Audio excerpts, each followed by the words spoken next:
Hello, welcome to Bon Cibo.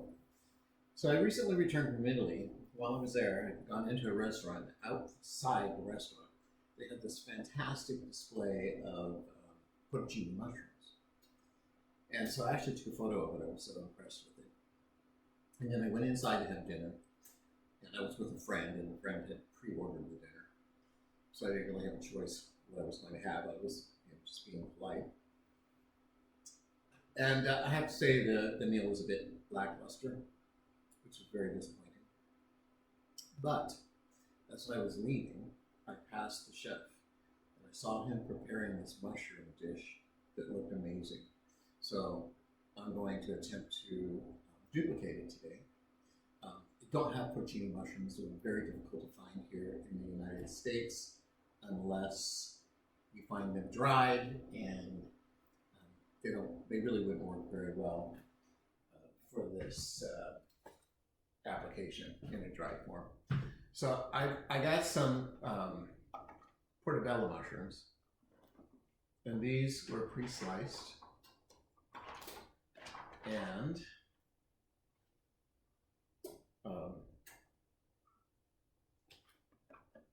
they were on sale for $1.29 for this big package.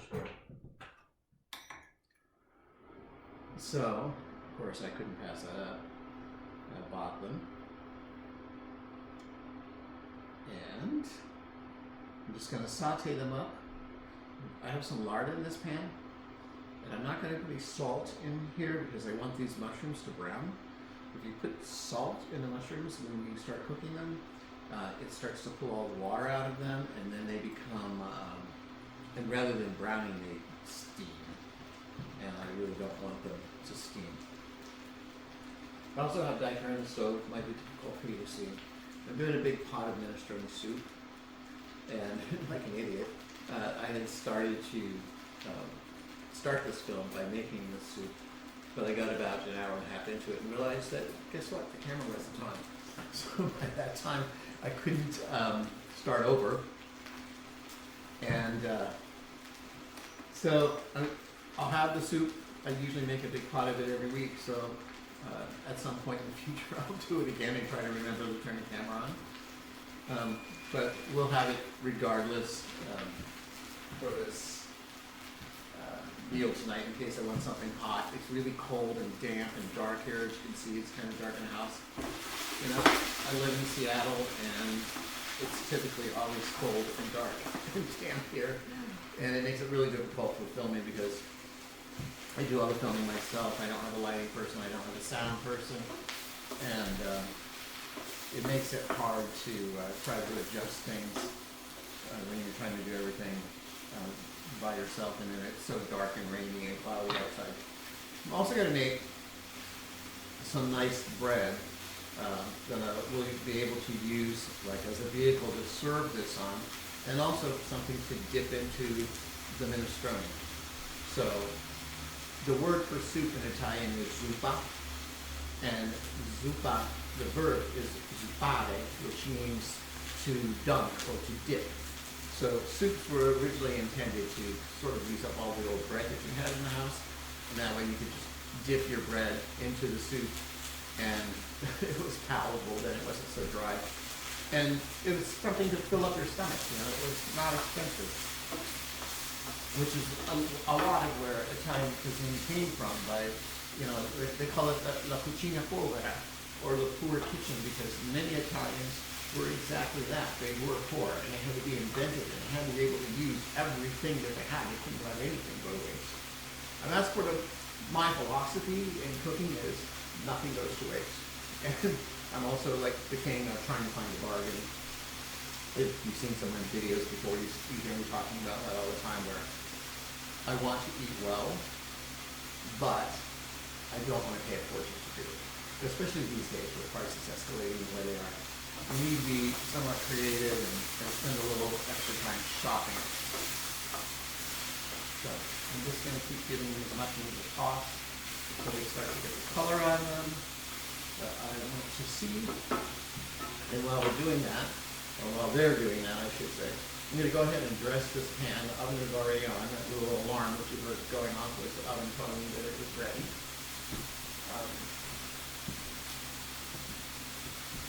Olive oil. So I'm going to dress this pan with olive oil. And I'm going to be a little bit liberal with it. And then I'm going to take these bread and I'm going to put them in here and just sort of rub them around. Just sort of coat the pan with the oil, coat the bread with the oil at the same time. And give it a little flip over.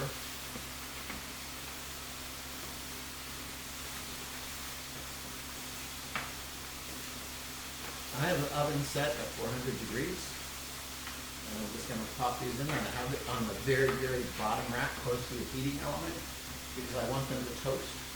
It's probably only going to take about maybe 6 or 7 minutes for them to get where I want them to be. I want them to be golden, but I do not want them to get super hard so that when you bite into them you feel like you're biting into a rock.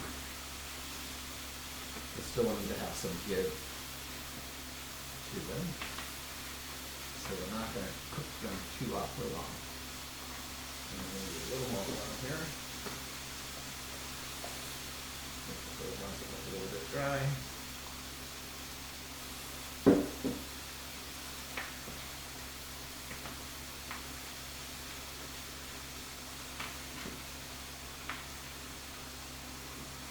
And I actually bought this bread, I don't know, about a day ago, when the first day that I came home, thinking that I was going to use it, I was going to eat it, but I was so tired, I was so jet lagged, that I ended up sleeping for what seemed like an eternity, and I didn't actually get anything done, so this bread was a little bit hard by the time I got around to it. So it's going to be perfect for this application, because the best bread to use for this is bread that's day old. So I'm just going to put a little bit of pepper on here. Not very much. And a little sprinkle of salt.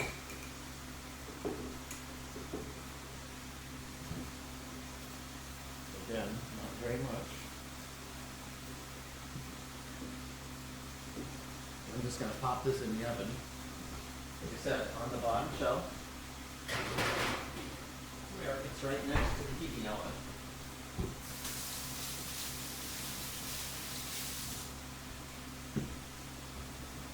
And now these mushrooms are starting to get the kind of color on them I want.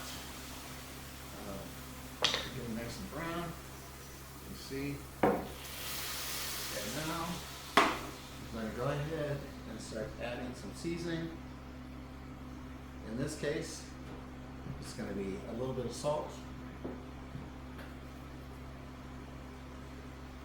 a little black pepper. And I have here some dried ground oregano. And that's all it needs. So go ahead and give that a good stir. I'm going to let this continue. I want some of the water to cook out of this. I don't want it to be too awfully wet when I go to use it as my topping. Let that cook away there. And we're going to grab a plate over here.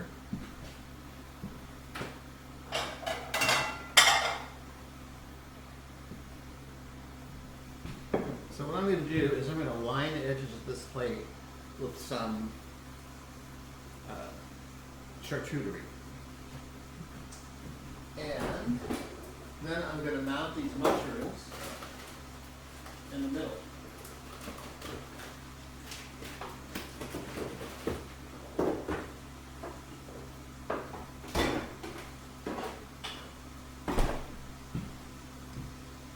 So, I bought this at Trader Joe's. It's an excellent product, and it's really affordable. I think this actually costs a little bit less than $5. I think it's kind of a smart deal for this because I know at the grocery stores I typically go to, probably would have cost me $12 to $18 there. So it's well worth the drive to Trader Joe's. So this is capicola and Genoa salami. And I'm just lining the edges of the plate with this. That smells really good. And there's a little bit of prosciutto in here, but I'm not going to use it for this. I'm going to use it for something later. Put it back.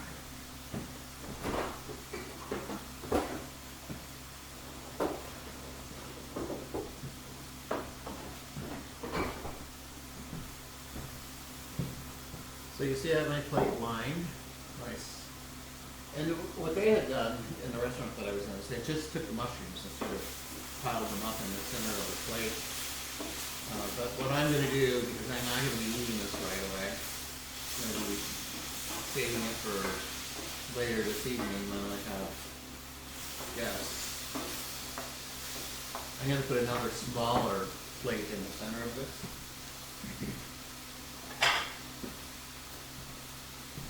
Just like that.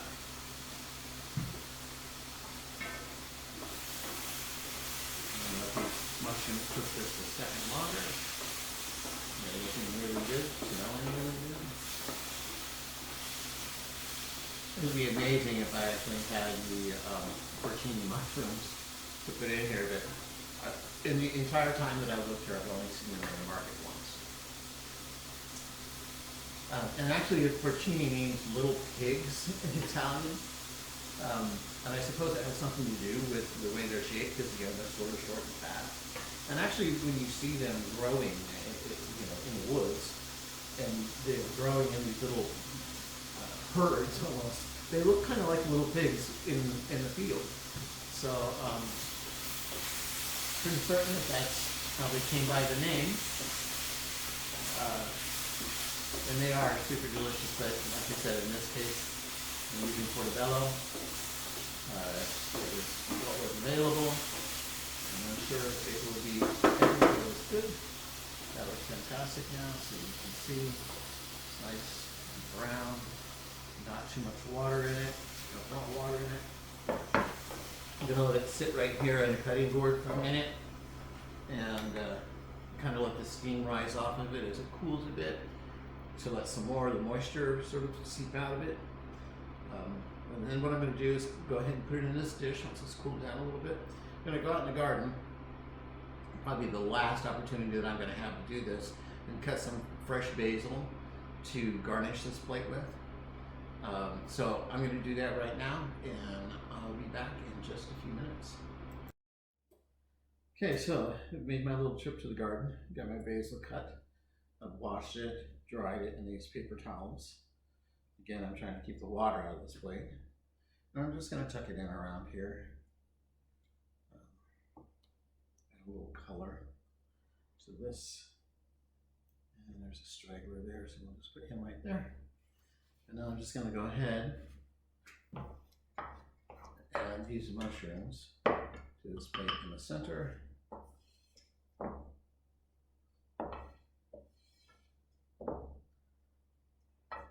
And then I'm going to cover this with plastic wrap, and I'm going to put it in the refrigerator.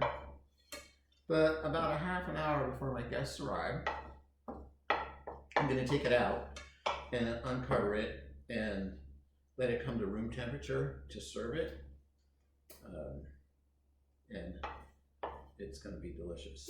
I better check my bread. Make that mistake multiple times, or I forgot about it. Looks like it might be ready.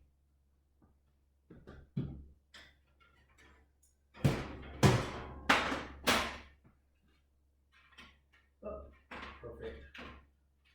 So now it's going to give them a little flip. Probably should use tongs to do this instead of using your fingers like I am. Not the smartest thing in the world. But you know how they say chefs had fingers of steel? It's not true for me. I guess because I actually don't work in the kitchen much these days. As I'm an executive chef where I work a lot of my work is done in an office, and I have cooks to do that, which is nice. So that's only going to take about a minute more.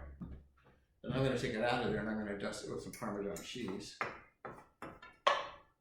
And let the Parmesan cheese sort of meld into it, shall we say. And then we'll let it also cool down to room temperature, and then we'll be able to use it for either serving this on or dipping into the minestrone zuppa. So there we go. That's the plate. Looks really good, and it's going to make a perfect, light, delicious appetizer for my guests when they arrive this evening. Thank you so much for watching, and alla prossima.